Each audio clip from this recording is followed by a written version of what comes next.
any procedures on me and just hoped it never got to a point where I actually had to have any surgery done. The one surgery that I had to have was because I was hemorrhaging.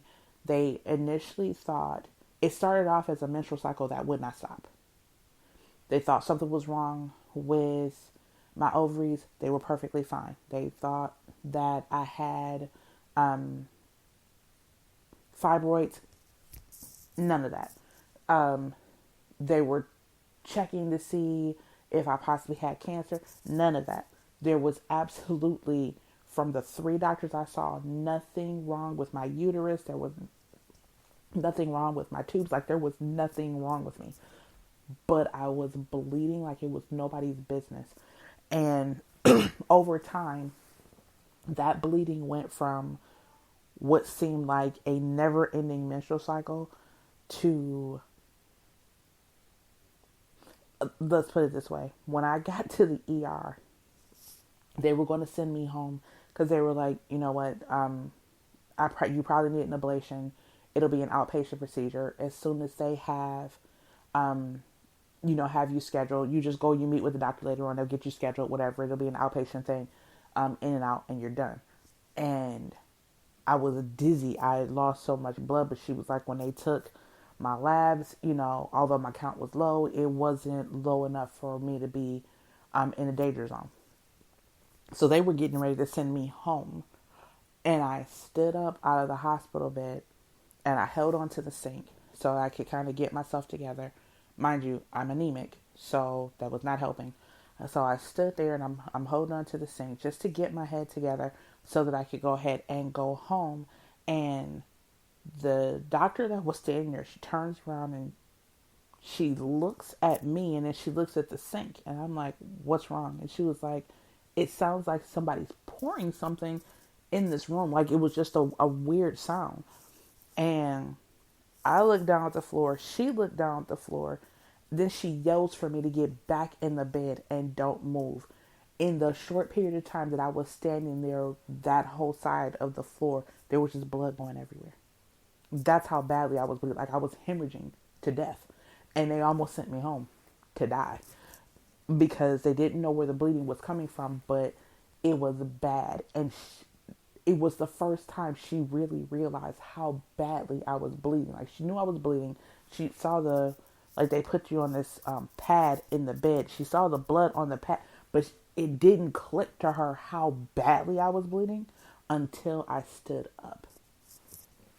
So I ended up hospitalized and having a uterine ablation, and they, even after I went back for like aftercare, they still to this day cannot tell me why I was bleeding the way I was. It never happened again. And then I moved on to having other issues.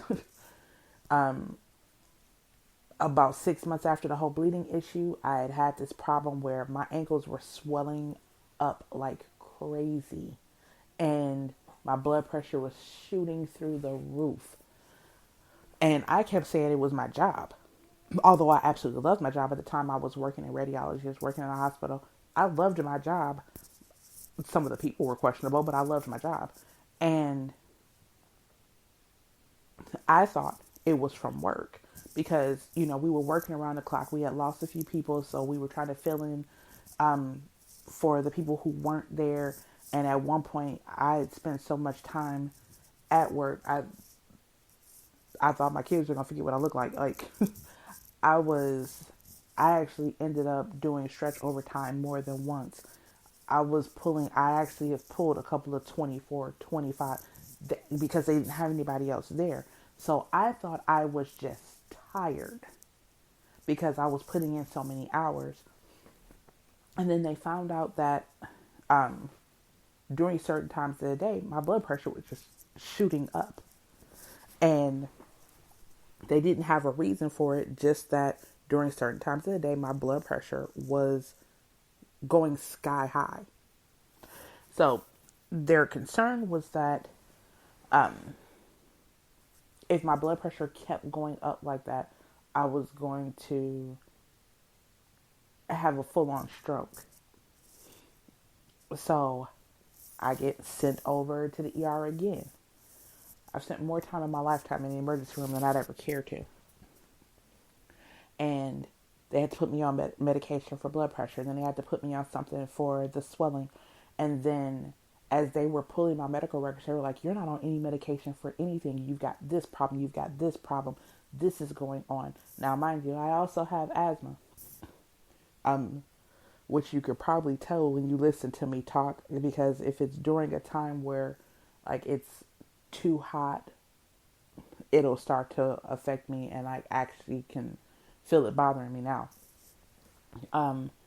So they were like, oh, you don't have an inhaler. I had stopped taking all my medication. I was tired of being on steroids, which I had been on steroids for something like 6 years.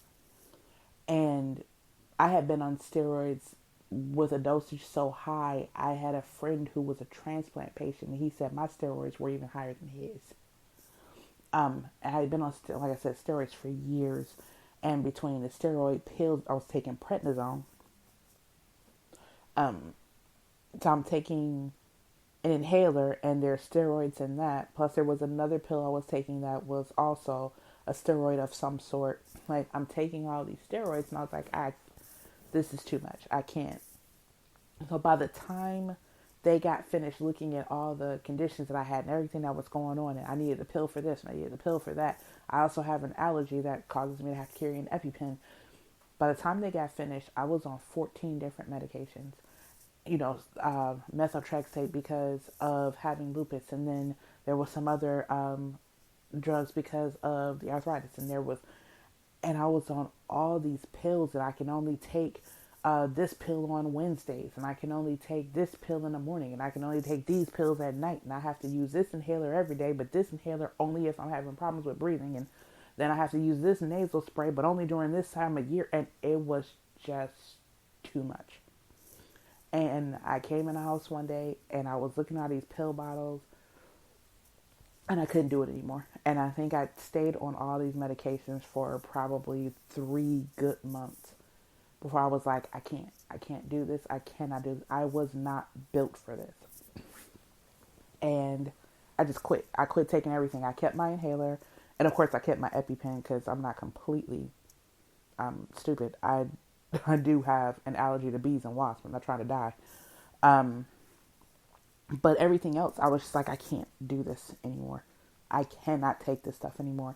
And I always tell people, when people ask me about my medications and I tell them I just tossed all my meds, I don't say that to be an advocate for the rest of you to go out and toss your meds, because I'm not trying to hear later on, well, she told me to throw away my pills and now you're laying up in the hospital somewhere because you listen to me say that Western medicine doesn't work. I always say it doesn't work for me. I would prefer to stick with my vitamins. I would prefer to continue to juice and take my Irish moss and my black seed oil and my krill tablets, and I would rather do that. That actually works for me. I have ginger root, turmeric root, and you put it with unfiltered apple cider vinegar, and I have cinnamon stick and put it in some hot water and turn it into a tea, which I need to do now so that this whole thing with me, my throat and all will stop. But those are the things that actually work for me, making sure that I drink plenty of water and workouts. Like, those things work for me. And all of us are different. So what works for me may not work for the next person. You may have to take the medication that you take. It's kind of like my mother. My mother is a diabetic. However, my mother has not taken insulin in years, and her blood sugar is perfect, to the point where they're like, oh, she's really, doing well with her insulin and her pills. It's really leveling her off. And because of her insurance, my mother doesn't want them to realize that she doesn't take it. But there's a woman who lives in her building who takes the exact same medication, and she can't always afford it. And like, they take the exact same insulin. And she's even tried to get my mom to give her insulin, because my mom keeps getting these insulin pills. She's even tried to tell them to stop giving them to her at one point, because it was like, I don't take them all the time, is what she told her doctor, but she hasn't taken insulin in I don't know how long. She's been donating her insulin because in the city that she's in, you can actually donate the insulin back. And then she just told the lady that lived in her building where to go to so that she could actually get insulin because it's donated. My mom's been donating her insulin for years because she finally told a nurse, like, I rarely, because if my mom takes an insulin pill, I mean, takes her insulin shot, she may have to do it once, maybe twice in a year. So they were like, if they stop her medication altogether, the few times that she may need it, she won't get it. You know, unfortunately, she's Medicaid, Medicare, she's retired, and that's how that game goes. If she ever tells them that she doesn't take it at all, or that she doesn't really need it, they won't even give it to her for the couple of times a year that she actually needs it. So it's either get this insulin on a regular basis like you're using it, or you don't get it at all. And I'd rather she have it and not need it than need it and not have it, and then she can donate it and it works out. But she doesn't really have to take her medication. Her blood sugar, she started doing better with the things that she was eating, and her blood sugar started to level off and do just fine. Um, and they test her all the time. She tests herself at home. She doesn't have, problems with her blood sugar spiking on her. She does very well. And that's because she did not want to be on all these medications, because medication is how she ended up being diabetic in the first place. My mother is a medication induced diabetic. My mom, I told you previously, my mother had a drug issue. She was a pill popper for years. Then she actually had to be on medication because she got sick. And she got sick because of damages that were being done to her body from the pills she was taking. Um, and although she was illegally taking pills at the time, um, I know that if I had continued taking my pills, the medication they were giving me legally, I could have ended up in the same position. And I have enough problems. I don't need to add diabetes and kidney failure to it. Um, so I just got to the point where, you know what, I would rather handle this on my own. Now, if it gets to where I'm just failing miserably at it and I'm falling apart, then yeah, I have to go in, I have to rethink, I have to do something different. But right now, this is working for me.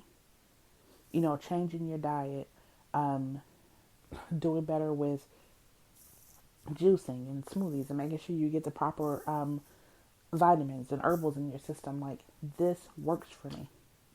So this is what I'm going to stick with. And self-care. I can't stress it enough. Self-care. You know, get yourself some, I have Epsom salt that has ginger in it. And I have black salt and pink Himalayan salt, and lavender oils.